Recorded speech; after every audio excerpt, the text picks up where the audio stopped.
En France, on peut être nul et durer dans le cinéma, alors qu'aux États-Unis, si vous êtes nul, personne ne veut. Vous n'allez pas durer longtemps. Alors pourquoi en France on peut être nul et rester? Je ne sais pas. Il y a de très bons acteurs en France. Attention, il y a de très bons acteurs en France. Il y en a des très mauvais et qui sont tout le temps là. Mais parce que après, je pense que ces gens-là ont de la chance d'avoir des gens dans le métier, de la famille ou des connaissances qui fait que. Donc quand on dit travailler, les compétences suffiront, ce n'est pas vrai. En partie, ce n'est pas vrai. En partie, ce n'est pas vrai, mais je pense que de plus en plus, les gens se réveillent et je pense qu'on va arriver à quelque chose justement peut-être d'un peu plus normal. Bon, alors quand est-ce qu'on va voir des gens d'origine maghrébine et asiatique, français et fiers de l'être au cinéma, dans les pubs, dans des premiers rôles. En premier rôle. Et pas tout le temps des voleurs, pas tout le temps des noirs de service. Voilà, un médecin noir. Oui, mais je pense que ça arrive. Je pense que ça va venir et je pense que les choses commencent à évoluer un petit peu. C'est pour ça qu'il faut y croire. Moi, ce que je dis aux gens, c'est que des fois, quand je regarde les publicités et que je vois des noirs uniquement pour les produits exotiques, que ce soit pour les trucs choco, vainés, tout ça. Là, on met un noir, cliché, alors que cliché, c'est dommage parce que voilà, tu vois, tu portes le costard, tu mets des parfums.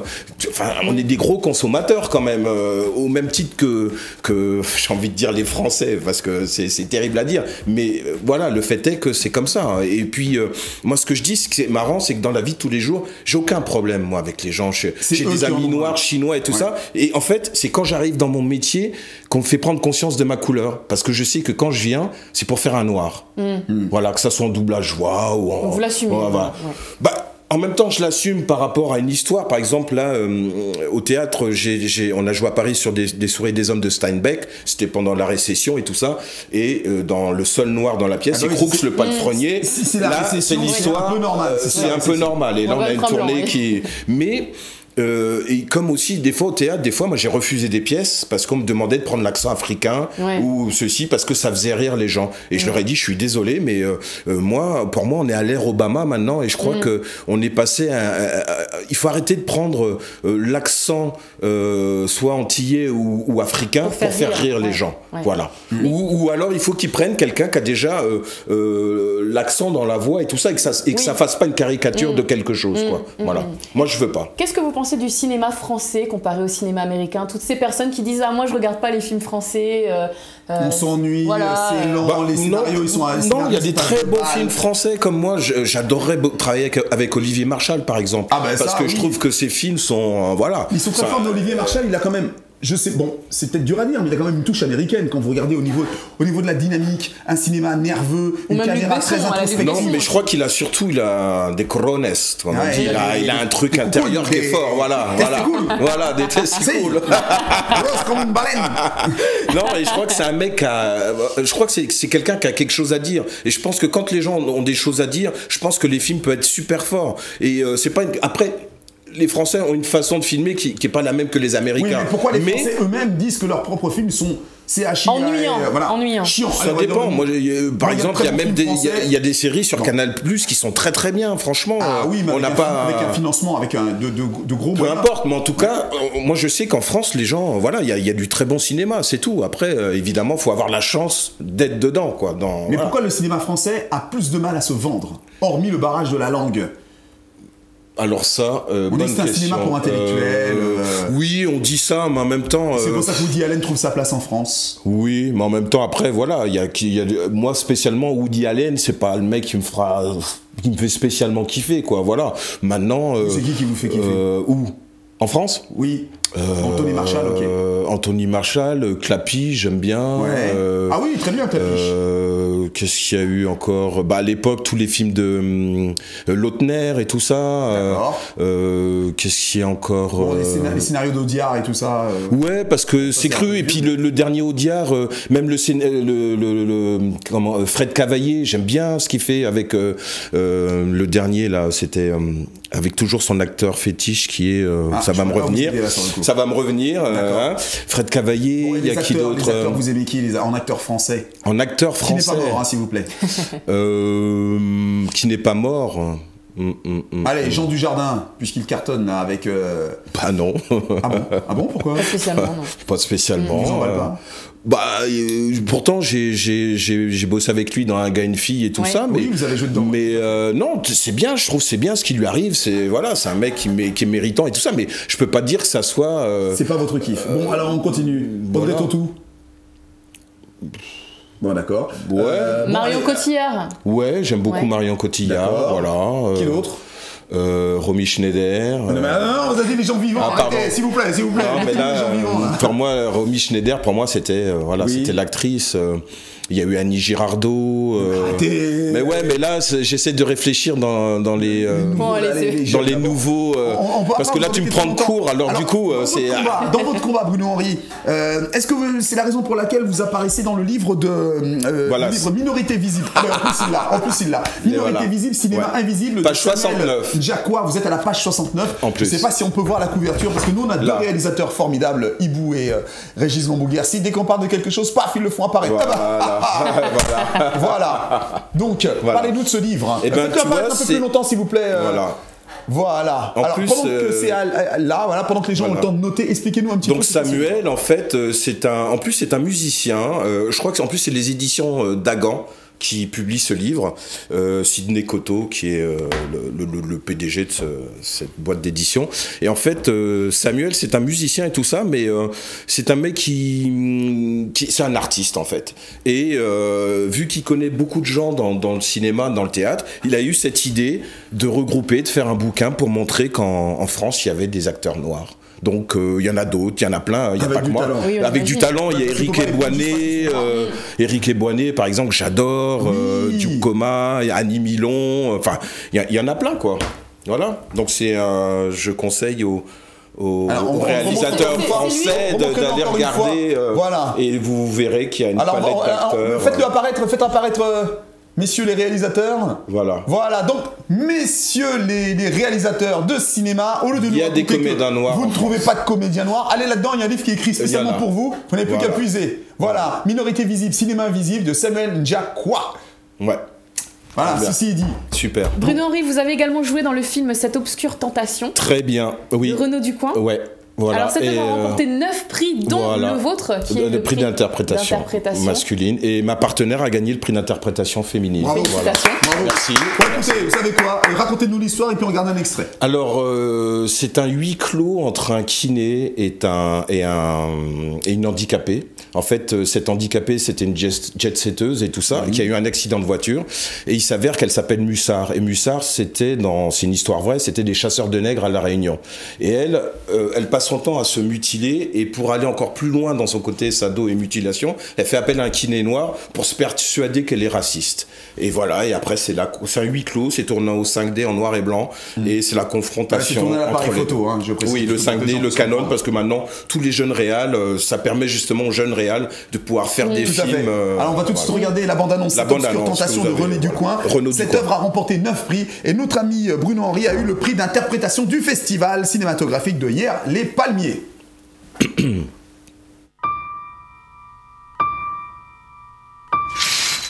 On vous a dit que j'aimais pas trop les gens de couleur? Vous aurez pas besoin de m'aimer pour ce qu'on a à faire. Vous savez mon nom, Mussard? Il a une histoire. Je suis la dernière héritière de François Mussard, le chasseur de nègres. Il les tuait et il ramenait leurs mains et leurs oreilles en guise de trophée. Quelques-uns sont passés entre les mailles du filet. Ils sont venus en métropole. Ils ont épousé des femmes blanches et leur ont fait des enfants. Je veux pas les psychologues. Vous allez devenir la caricature du gentil noir plein de compassion. Y a bon, madame l'handicapée ou... Écoute-moi bien, petite conne. J'ai plus de temps à perdre avec ton jeu débile. Je commence à m'habituer à vous, malgré vos origines africaines. Vous êtes pas raciste. Insistez pas. Rien à faire, c'est génétique. Si c'était génétique, il y a longtemps que je vous aurais brisé la nuque. Arrêtez de vous faire mal. J'aime ça.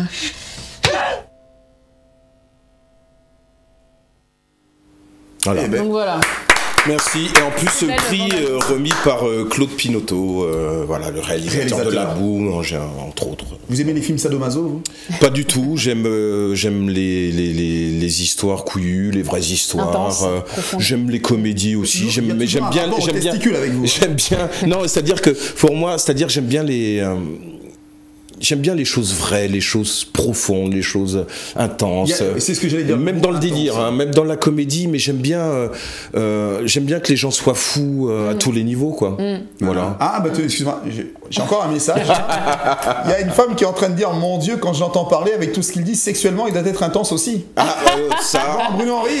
Je ne sais pas. Bruno Henry, vous faites du doublage. Oui. Alors Estelle, elle va parler des acteurs que vous avez. Très bien, d'accord, hein, Estelle. Hein. Et alors, puis on va regarder ça, et puis vous allez nous donner un petit peu votre. D'accord. Mesdames, accrochez-vous. Hein. Il y a Estelle qui pouvait faire ça. Bien sûr. Il y a du lourd, il y a du très très lourd. Alors... Non, attendez, parce que lui, c'est Monsieur Testicule, si vous dites qu'il y a du lourd. On ne s'en sort plus.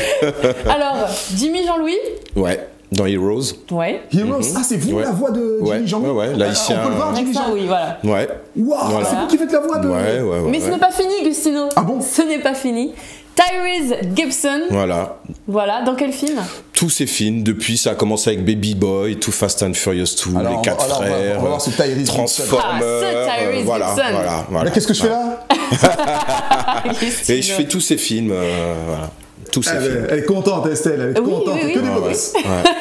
Alors également Derek Luke. Ouais, Derek Luke, et il y a un film qui est magnifique, c'est le premier film qui est réalisé, produit Denzel Washington, qui est Antoine Fisher, qui est une histoire vraie en plus, et où où Derek, remettez-le, Derek Luke. Et Derek, c'est un marine qui se fait psychanalyser, et donc c'est Denzel qui est le psychiatre, et puis voilà. Franchement, je conseille à tout le monde de Antoine Fisher. Regardez ça. Vous avez le temps de regarder les films ou alors quand vous... Bon, on y revient. Il y a qui encore? C'est-à-dire que là, pour répondre, si tu veux, vite fait, comme j'étais le premier rôle, donc si tu veux, t'es de toutes les boucles. Donc, t'as le temps de voir le film. Et puis après, moi, le DVD, évidemment. Puis c'est passé à Canal+, et tout. Enfin, j'ai le DVD. Alors, vous avez également doublé Jaimon Hounsou. Jaimon Hounsou, ouais. Dans... On peut dire J, hein. En français, il est dans un très beau film qui s'appelle... Alors cet acteur-là, mon Dieu, il avait été nominé aux Oscars dans le meilleur second rôle pour Blood Diamond. D'accord, oui. Alors moi, avec Leonardo DiCaprio. Une question, pourquoi un noir? Ouais. Pourquoi vous, pour doubler 3-4 artistes, 3-4 comédiens différents, acteurs différents? Mais je fais que des noirs en doublage voix de toute façon. C'est vous qui voulez faire que des noirs ou on vous colle que des noirs? Non. Moi, quand on m'appelle, je dis j'arrive. Je sais que c'est pour faire un personnage. Une seule voix française pour doubler 4 voix américaines? C'est-à-dire que moi j'ai fait des essais parce qu'il y a des essais, donc on est plusieurs à faire des essais sur des personnages. Finalement, et après, vous êtes les meilleurs, en fait. Peut-être pas, parce qu'il y en a d'autres qui sont très très bons. Hein. Franchement, non, moi j'ai pas l'ego mais ma voix correspondait mieux et parfaitement, par exemple, à la voix originale de ces acteurs-là. Ah oui, il faut se rapprocher le plus exactement par rapport au timbre de voix et voilà. Et après, tu peux t'alourdir et tout ça, parce que dans The Office, je suis un gros black qui s'appelle Stanley aussi. Enfin, voilà. Fais-nous la voix. Oh bah là, comme ça, tu vois, si j'ai alourdi, tu vois, il y a du coffre, tu vas dans les basses. Et t'as l'ingé son. C'est incroyable. Tu vas le prendre présent, voilà. Vous voyez déjà la taille. C'est super.